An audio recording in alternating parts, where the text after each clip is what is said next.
There is a time frame where I believe that the sector we are in as exports, and that is the bedding sector, we will be the largest exporters from Pakistan.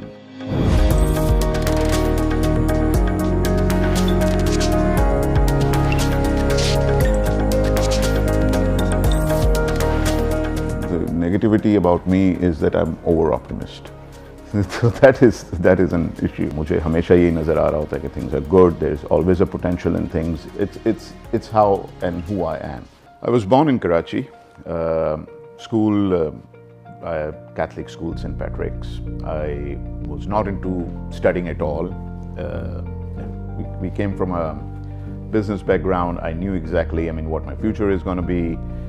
तो पढ़ाई पे focus बिल्कुल भी नहीं था पहले. I remember that school days mein, after school or after college, I used to come to the factory because I used to enjoy that environment a lot. My parents decided कि कुछ तो करना होगा, so they thought that I need to get an exposure, and then I went to the US, and then I started to realize कि अगर दुनिया में आगे बढ़ना है तो कुछ पढ़ना पड़ेगा. So I did my bachelor's there, I did my master's there in business and finance, and then came back and joined family business right from the day one.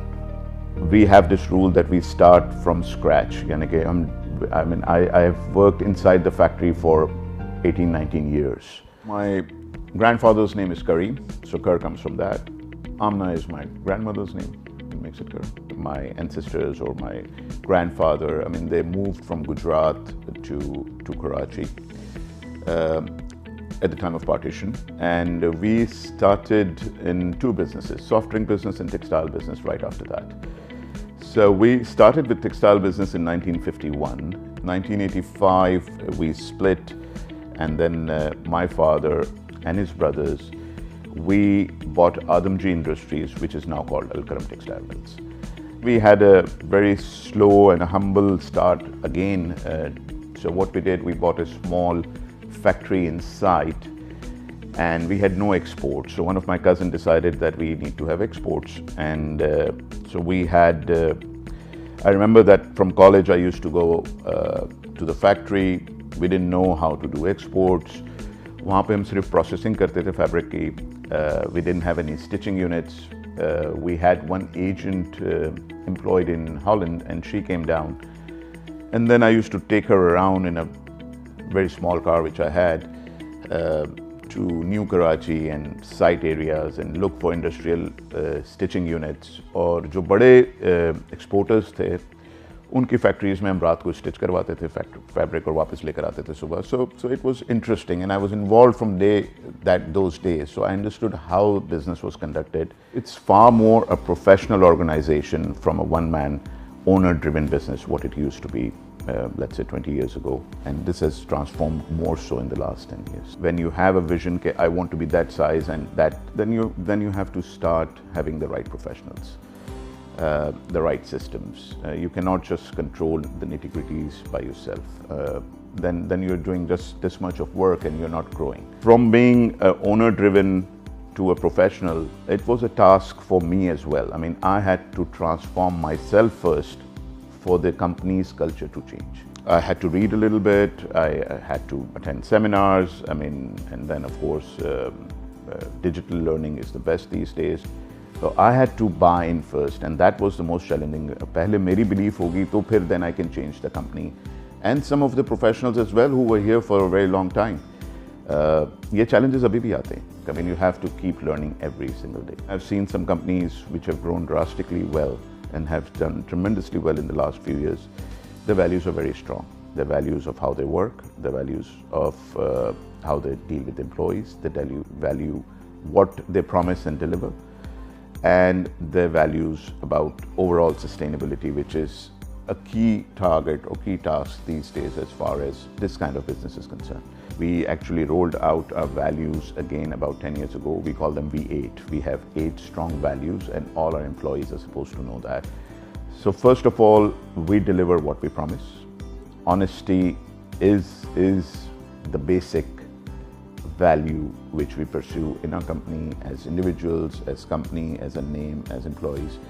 And that reflects right down to our product. Especially when we are dealing with a lot of retailers internationally, sustainability is the key of doing business. So, I mean, water recycling is the key. Power, हम कितना power use कर रहे होते हैं, हमारे footprints, carbon footprints क्या हैं. I mean, all these things are measured and taken into account when you're dealing with good retailers or big retailers.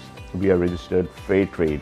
Fair Trade is an organization where when we export, a retailer will contribute a little bit towards the units where that product is made for the betterment of those employees. I mean, at the end of the day, मैं जितनी भी बातें कर लूँ, I mean, labor ने काम करना होता है, and those are the people who make the actual product. You have to take care of them. That's part of how we take care of our employees or the workers or the co-workers. Sustainability from environment perspective, I mean, greenery is there. I mean, if you come to our factory or this complex, you will see, I mean, how we preserve our trees. In about 7 to 8 months, we will be a complete green factory. Sustainability mein, how we treat our water. What are the raw materials we use? That has now become the key as far as the sustainability is concerned. Recycled polyester, recycled cotton, how we have substitutes of cotton going forward, because cotton consumes a lot of water, and Pakistan will have a lot of issues going forward with water. We realize that exports is going to be the backbone of the country. Economy ka perspective hai, if it's going to support exports, I think this business is going to grow. There are very few exporters left in this category, and we are one of the top ones, and we are going to grow. There was a time, I mean, if you go 20 years back, there must have been 200 bedding exporters from Pakistan. As a country, we got a little uncompetitive. हमें जो problem आ रहा था वो था our dollar value or dollar rupee parity was a little overvalued. Cost of doing business in Pakistan, may it be energy cost or other costs, was far more than our competitors. और ये सारे issues जो आते हैं वो ज़्यादा आते हैं export business में, because then you're competing other countries like India's and China's, whose government go out and support their exports far more than we used to. I think it has changed in the last few months, especially because this new government who has come in, they realize that if they need to have some kind of balance of payment, exports is the key. For 10 years, I think we did not have much support as far as the dollar was concerned, or rebates, or government was not helping us. So what happened at the same time, India was being helped by their government, China was being helped, Bangladesh was being helped. So to survive, we became more competitive and efficient. And I think now that is helping us grow our businesses, because relatively, I think Pakistan Textile or Pakistan Exports in the value-added sector is far more competitive than our neighboring countries. So I think that has added, I mean, because, I mean, when the times are difficult, you try to be more efficient. Research and development has been the key as far as Al-Karam is concerned for a very long time. I mean, our reputation, I mean, even if you go to the United States and talk to retailers, they would feel that what new products we come up with or what innovations we do is far more than most of the, I mean, we are leaders from Pakistan as far as innovation is concerned, but even worldwide, I mean, we are known to have an innovative product. Some people take it as a cost. I take it that it's one of the keys of my business, and people come to us for that. And that's one of the driving forces of our business. So it does not add to the cost if you do it in the right manner. It drives more business. At the end of the day, you're just selling a bed sheet or a quilt cover, and how much more different you can do every day. So different type of yarns, different type of raw materials, different type of fibers, different type of weaves, finishes, different type of stitching. So every day you have to produce something new. When you come to domestic market, I remember before I split, and when we were one with the larger family, my father started a lot of domestic products like lawn, like lattas. I mean, this was initiated by my father in 1960s. So a lot of products which you see as the bread and butter of most of the textile companies was initiated by my elders or even my father. We started the lawn campaigns in 70s. They never used to be TV campaigns or magazine campaigns and all those things. I remember the first ad which my father produced for lawn was in 1978. being a large family organization, and we have been a large family organization forever, two rules which we are very, very clear about. One, discipline. So, and discipline is in a very pyramid way. So elders are elders, ऊपर से नीचे आते हैं in a pyramid manner. So I might do not agree with a decision, but if somebody at the top is taking that decision, I will agree with it, no matter what. Number one. Number two, our roles are very defined. Everybody knows what they have to do. We don't step on each other's shoes. So everybody has to do what they are told or what their domain is, and it's very clear. I think this generation is far more smarter than our generation. Number one is the exposure around the world. I mean, because of digital age, I mean, the exposures have been very different. It's just that they have the ability to work or the grit to work or not. That's the only challenge when you see family businesses. As a parent or as a father, I have to ensure that this is there. I mean, the ability or the grit to work. I thought I was a little different because my grit was very different to कि नहीं मुझे यही करना है. So I don't find that grit for them to successfully do what we did, I did, or a couple of my cousins did, learning absolutely from the scratch and then coming up. So I have three kids. Two of my kids are, one is in UK, he's doing economics. One is in California, he's doing applied maths. All of the three have very different plans, but unfortunately they don't know that they'll be coming back and doing the same thing. So You have to tell them? no, of course they know. We keep talking about it from time to time.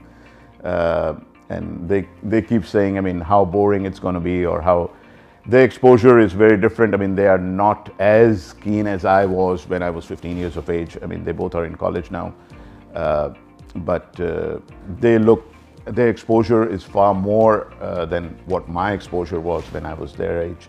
So they think they have a lot of alternatives, but sooner or later I think they'll come around. Does management invest in HR? We don't question ourselves. We just blame the HR for all this. कि यार बंदा नहीं मिल रहा हमें. लेकिन what have we done to train them or to bring them up?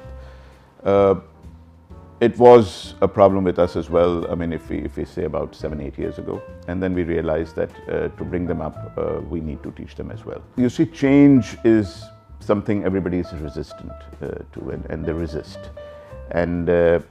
But at times one has to see the bigger picture, and one has to see a little far from just tomorrow, and a lot of co-workers don't see that. But when you're trying to invest in them, also they would resist because it's related to change.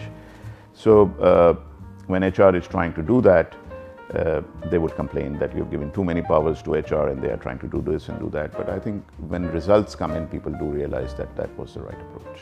Frankly speaking, Al-Karam has been one of the pioneers as far as textiles is concerned, and especially from the domestic name what we have. But being a pioneer, we are also tagged that we are a brand for the older people.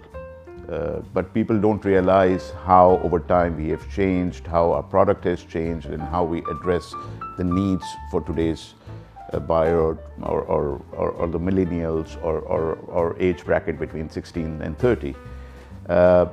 So that message is, I think, lacking at times. Our marketing team is doing a good job of turning that. What I think my strength is the ability to learn every day. And I think I'm very incomplete from a lot of perspectives. I don't see myself that I know it all. And I think that's, and that makes me learn because I'm ready to listen. I don't impose that, okay, I know it and you have to do it that way. I listen to people, I listen to my co-workers and my management. I look up to my dad, and I feel he's one of the most content, relaxed person, very unlike me. I want to grow, I want to just be doing this and this and more. He's far more relaxed than that, and he would say, take it easy. I mean, we don't need to do it all in one day. And because his take on a lot of things is far different from mine, because I'm far more aggressive in business and he is far more stable, so it always helps me balance the things when I seek his advice. I learned a lot of business from one of my uncles, and so when it comes to business, he's my mentor.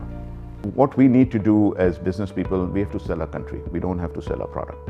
If we sell our country, everything else flows. Sadly, a lot of us, people from Pakistan, just to save their own skin, we will blame our country for a lot of things. You don't see a lot of other people from other countries like India or China, they would not do that. If somebody is coming down here, I mean, they are absolutely in shock because the perception, what they carry in their mind, and when they come down here, it's absolutely different. In Pakistan, if you think a businessman is big, there has to be some wrong story behind that.